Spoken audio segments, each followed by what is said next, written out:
Hello，大家好，我係子君啊！哇，真係好耐冇講電影，咁啊，今次呢一套電影呢，就係好多香港人喺呢一邊呢都非常之期待嘅，就係黃子華嘅《夜王》啦。咁啊，其實呢套電影呢，2月17號就已經上映啦。咁我中間就即係考車都頗為即係花費時間啊。咁啊，一路都未有機會拍呢一條片。咁所以今日呢，就唔會太過 focus 喺影評嘅部分啦，反而呢，會想同大家去探討下一個嘅問題。大家近年去睇黃子華嘅時候，會唔會曾經都有過一個疑問，就係點解昔日係票房毒藥嘅黃子華，而家每次拍戲都可以拍到一啲過億票房嘅佳作呢？所以今日條片呢，會想講多少少黃子華嘅演藝人生，點樣由棟篤笑嘅霸王走到去而家成為電影票房嘅霸主。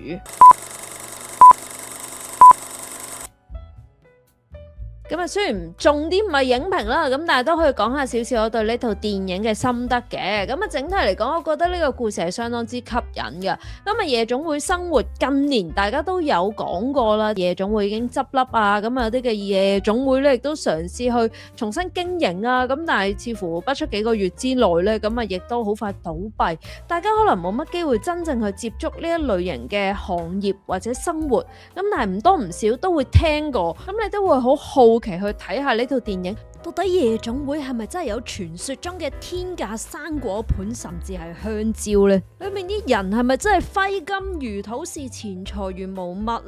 咁啊，確實呢一種嘅屈錢嘅做法呢，唔係淨係夜總會先出現嘅，喺大家嘅日常生活之中呢，無時無刻可能都係發生緊，而且可能喺你唔為意嘅情況已經出現啦。譬如大家開心規劃旅行嘅時候呢，有一啲嘅酒店、機票，甚至乎租車網站呢，已經不知不覺咁樣搜集緊你嘅個人資料，利用你嘅位置同埋 cookies 嚟到調整網站上面嘅價格。呢個時候你就需要 Surfshark VPN， 利用 VPN 你就可以避免呢一類嘅行銷追蹤。喺線上訂購機票同埋 book 酒店嘅時候，就唔使先俾網站作一筆啦。去旅行嘅時候，當然會想一路出 story 一路 po views 喺度等人鋪圖啦，但係如果冇無限流量嘅話呢，咁就難免需要連接公共 WiFi 啦。不過公共 WiFi 同夜場一樣咁危險，隨時可能被不法人士咧竊取個人資訊嘅。而用 Surfshark VPN 嘅話，就可以加密你嘅個人資料，令到你上網更安心，唔需要提心吊膽啦。旅行有時候咧會冇辦法連翻去自己平常使用嘅本地網站啊，甚至乎連重要嘅網絡銀行咧都可能會受到影響。咁係因為好多嘅網站只係允許特定嘅國家同埋地區去存取。Surfshark 喺全球140多個地區都設有伺服器，無論你身處何方都可以順暢咁樣瀏覽各種網站。而家只需要點擊我嘅專屬連結 surfshark.com/之君，或者輸入我嘅優惠碼之君，就可以額外獲得4個月嘅使用期限。如果唔想好似夜王裏面啲客咁樣俾人屈錢，咁啊點少得 Surfshark 呢？其實夜王嘅故事結構咧相當之簡單直接嘅一個敘事嚟㗎，同上一套電影《毒舌大狀》都係同吳煒倫合作嘅電影啊，相對嚟講都係一個比較簡單直接嘅敘事，會有一啲好明確有錢但係又奸又廢嘅權貴咧，係都要想盡辦法去搞掂一啲窮但係有料嘅專業人士嘅。咁所以呢種嘅故事架構底下咧，本身嘅張力咧一定係唔少得噶啦，再加上男女主角之間嘅互動咧都係相當之有火花。黃子華飾演嘅歡哥同埋鄭秀文飾演嘅 V 姐係一對離婚關係嘅合作伙伴啊，蘇師傅就批定佢係只能共患難不能共富貴嘅一對男女啊。呢兩個天然最大矛盾點可以話係造就一套經典歡喜冤家愛情喜劇嘅最大助燃劑啊。我覺得蘇師傅咁樣批定 V 姐嘅呢個設定咧係相當之有心思嘅。對於歡哥同 V 姐最後能唔能夠喺埋一齊呢？能夠喺埋一齊係咪代表住香港未來都係要多災多難呢？嗱，如果用一個正面啲嘅角度去睇，就係喺呢啲時候更加要珍惜同你一齊去打拼嘅人啦。說穿了咧，呢個其實係最老土嘅獅子山下同舟共濟嘅故事嚟嘅，但係而家香港似乎係最需要呢類型嘅故事啊。一套好嘅電影，當然唔同嘅角色都要有自己嘅發展啦。阿 Fish 飾演嘅 Mimi 咧係一個個我都相當之中意嘅角色啊。當然廖子妤嘅打扮、穿着，甚至乎着旗袍嗰一下都係相當之驚豔動人啦。作為一個喺夜總會裏面經歷咗佢最重要青春，佢最想要嘅東西未必係金錢，佢最想要嘅可能就係一個識得愛護佢、愛惜佢嘅一個男人，一個男人嘅憐愛。但去到最後，終於認清一樣嘢，性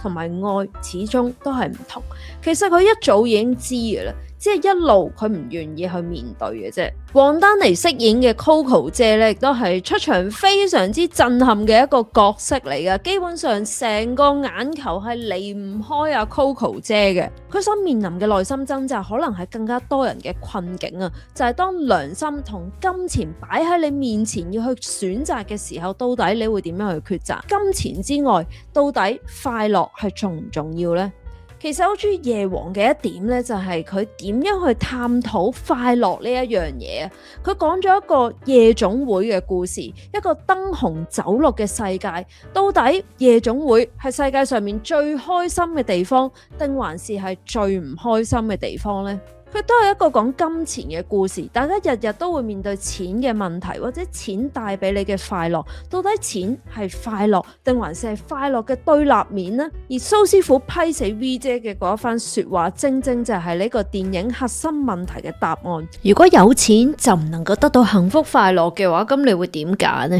如果要喺呢套電影揾到一個最經典嘅台詞呢，我一定會係揀歡哥同 Coco 即係喺天台上面講嘅一番說話，就係話開心真係好撚緊要啊！因為呢個正正就係一套電影嘅命題啊，就係錢到底買唔買得到快樂呢？大家睇翻呢套電影裏面，歡哥同 V 姐贏得最多錢嗰晚，正正就係佢哋最唔開心嘅一夜。呢句說話亦都回答咗另一個嘅問題，就係除咗錢買唔買到快樂之外，就係錢買唔買得到愛情呢？電影裏面最講湊錢嗰個人太子峰就係最唔配得到愛嘅嗰一個。而謝君豪客串嘅姚老闆 Philip 咧，雖然亦都係一個大豪殼啊，但係為咗佢嘅愛人，佢願意去配合呢一班冬日嘅 small potato 去做呢一場大戲，都足以證明佢係配得到愛嘅。每次講黃子華嘅電影咧，都會講到一個嘅問題啊，就係到底黃子華係有冇演技嘅咧，定還是有每次喺電影裏面都係做緊黃子華咧？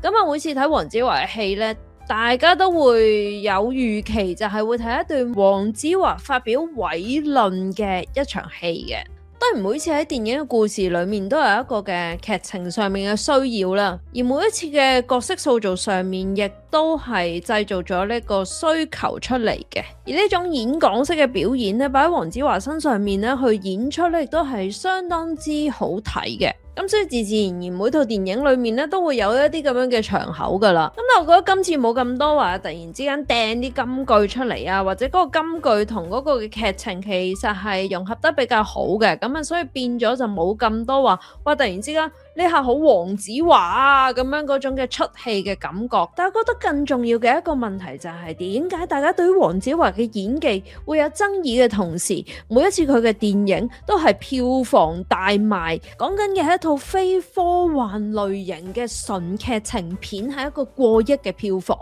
而你睇翻黃子華嘅人生裏面，其實佢係相當之長嘅一段時間，佢做嘅所有嘢，我覺得啦，至少啊喺演藝界上面去睇咧，都係一個相當之成功嘅人。到底黃子華點解會變成子華神呢？我覺得真係要從佢嘅人生嘅初期開始去睇起啊！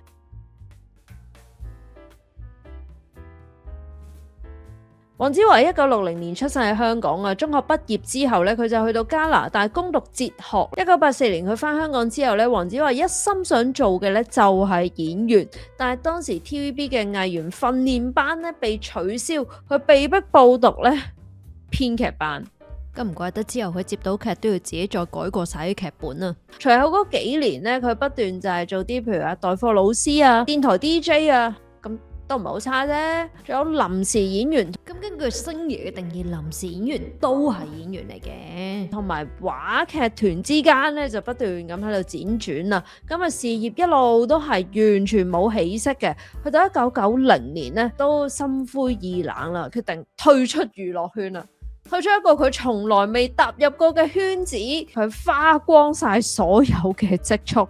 租咗呢個文化中心，將自己多年嚟喺呢個圈中掙扎嘅辛酸史咧，編寫成為呢個娛樂圈血肉史。呢個就係黃子華嘅第一套棟篤笑啦。呢個原本應該係佢嘅告別演講嚟嘅，點知咧就一夜爆紅，開創咗香港棟篤笑嘅先河。原本預一場嘅表演，臨時加到去4場，正式開展咗佢嘅棟篤笑生涯。由1990年去到2018年，黃子華一共舉辦咗15個個人棟篤笑表演，唔單止產量驚人，而演出嘅規模咧亦都係越嚟越誇張嘅，可以話係幾何級數嘅躍升啊！最初第一場喺文化中心嗰度只係一個300個座位嘅演出，佢戰戰兢兢咁開咗4場，每一場都爆滿。呢一個嘅表演，傳說中嘅第一場棟篤笑喺香港而家都只係得1200個人睇過現場演出啫。去到2018年嘅金盆朗口喺紅館連開26場，每一場場場爆滿12000人，總觀看嘅人次已經衝破去到30萬啦。其實呢一種嘅 stand up comedy 咧，喺西方嚟講一路都係一種比較小眾嘅演出嚟嘅，通常喺啲嘅酒吧裏面可能連續一晚會有幾個嘅呢啲 stand up comedian 就係輪流咁樣去演出，比一啲舊派傳統 stand up comedian 咧有個巨大嘅分別，就係佢唔着重一啲好誇張嘅動作，佢希望透過深刻咁樣去探討一啲嘅人生哲學社會嘅問題，佢成功將呢一種嘅所謂 stand up comedy 帶到嚟香港，變成為棟篤笑。大家唔好誤會喎，棟篤笑呢一個嘅字咧，其實並不是一個香港或者中文嘅字眼去翻譯 stand up comedy。棟篤笑係黃子華原創呢一種嘅演出，拎住一支咪，成晚全程淨係動喺度靠講，令到觀眾去發笑嘅演出方式係黃子華去創立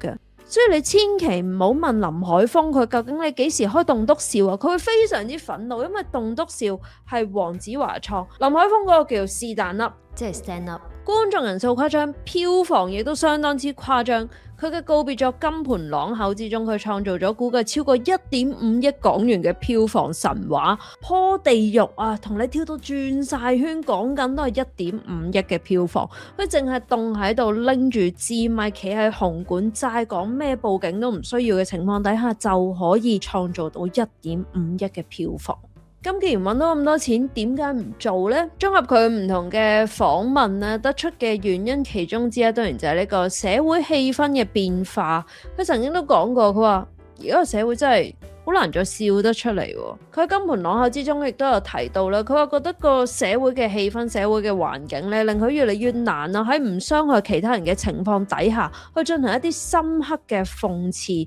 或者一啲對問題嘅探討。而佢都形容咧，棟篤笑係一項極其消耗心力嘅創作。經歷咗28年15場嘅演出之後咧，佢希望喺狀態最巔峰、最完美嘅時候就金盆朗口。佢唔希望咧等到江郎才盡嘅時候先至被觀眾遺棄。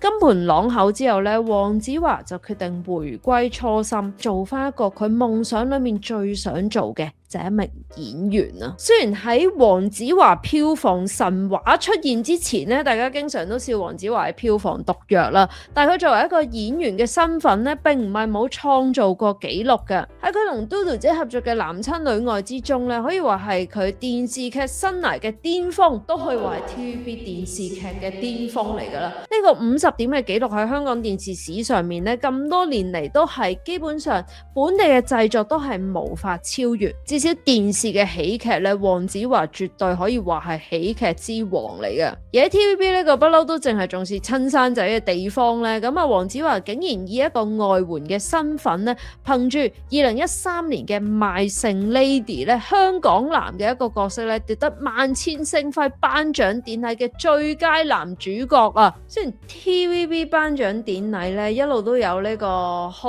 校陸運會比賽之稱嘅，咁但係係一個外校生竟然可以攞到陸運會嘅冠軍喎，呢個一定程度上面都突出咗黃子華嘅特別之處嘅。更加犀利嘅就係佢根本就冇出席到頒獎禮，咁啊由阿嘟嘟姐帶領啊，並且就現場打電話俾佢。Hello，喂，子華邊度啊？你好似一兩年都冇打電話俾我㗎。係啊，而家響邊啊？我喺上海啊。萬千星輝頒獎典禮，你係最佳男主角啊！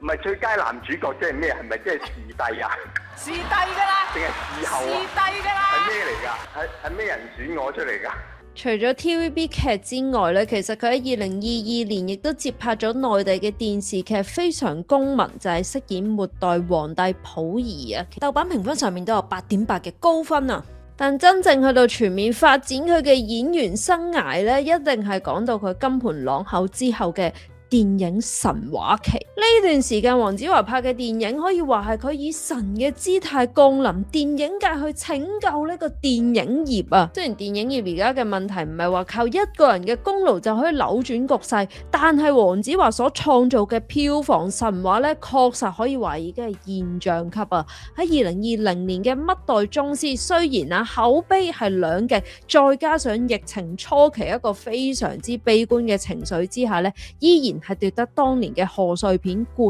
軍嘅，票房大概去到3000萬。呢套係同一蚊雞保鏢相隔18年之後黃子華第二套自編自導自演自資嘅電影啊。單從票房上面咧，絕對係一套翻身之作嚟噶啦。去到2022年嘅飯戲攻心咧，最後亦都收穫超過7700萬嘅票房啊。去到2023年嘅毒舌大狀黃子華挑戰正劇，票房更加突破咗1.06億，成為咗香港影史第一套破億嘅港產片啊！2024年嘅破地獄更加同上一代嘅笑匠許冠文合作，一套探討生死可以話係近乎小品嘅作品，票房最終竟然衝破咗1.5億，亦都再次刷新佢自己保持嘅電影史票房紀錄啊！我覺得黃子華演技係咪好呢個問題呢？單從票房同埋觀眾嘅反應嚟講呢，觀眾應該係中意佢呢一種嘅表演方式嘅。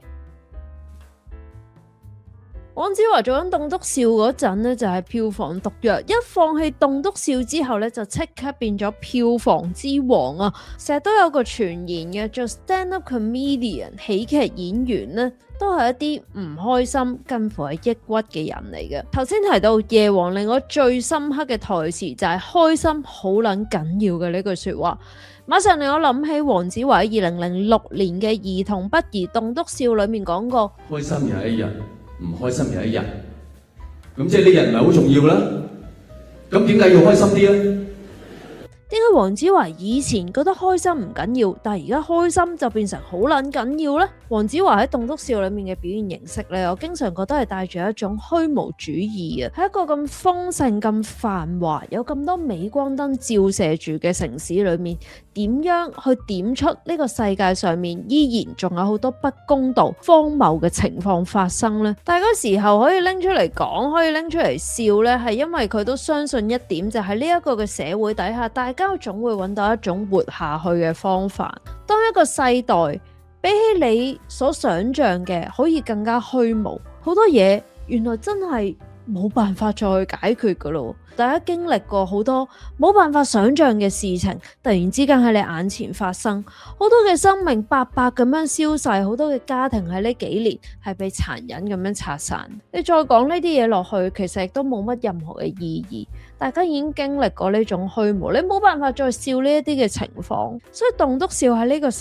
代，無論有冇國安法呢一樣嘢，基本上已經冇辦法再做落去。唔再做 stand up comedian 喜劇演員，成為咗一個喜劇嘅演員，黃子華係咪會更加開心呢？我覺得佢嘅作品裏面會講開心好撚緊要，係因為呢個世代開心真係好緊要。我覺得佢做嘅幾乎每一個嘅作品都係成功呢，係因為佢每一部嘅作品都係回應緊嗰個時代嘅需要。呢個時代就係好需要開心，呢個就係所謂黃子華嘅電影。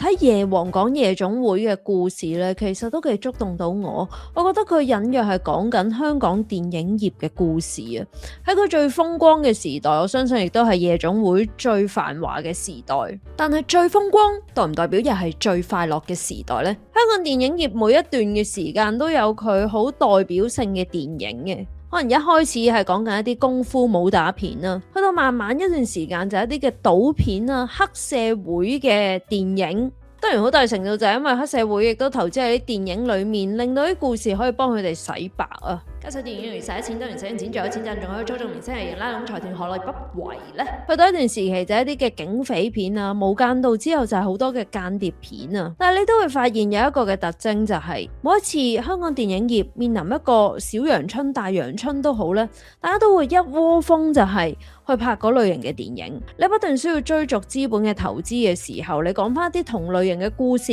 投資者相對嚟講係會明白究竟你做緊啲咩，更加願意花錢喺你身上。但好多片真係會拍到厭、拍到爛、開到荼蘼之後，突然之間香港電影業就失去晒所有嘅方向。本身資金減少係一個嘅問題，再加上你唔能夠唔面對嘅就係呢個中國嘅市場。同中國資本合作咧，基本上你都唔會拍到一啲所謂嘅大片。而中國資本嘅出現咧，好多呢類型嘅合拍片亦都改寫咗香港電影嘅風格，甚至一段時間你會懷疑香港嘅電影係咪開始消失呢？香港電影少咗資本嘅支持，亦都代表住唔需要受資本嘅影響。喺一段時間，香港電影業係相當之沉寂嘅，一啲嘅小品電影呢，100-200萬票房其實已經算係一個非常之好嘅成績。大家有冇印象《一念無明》呢套戲？佢當年呢係獲得咗金像獎新晉導演、最佳女配角同埋最佳男配角嘅獎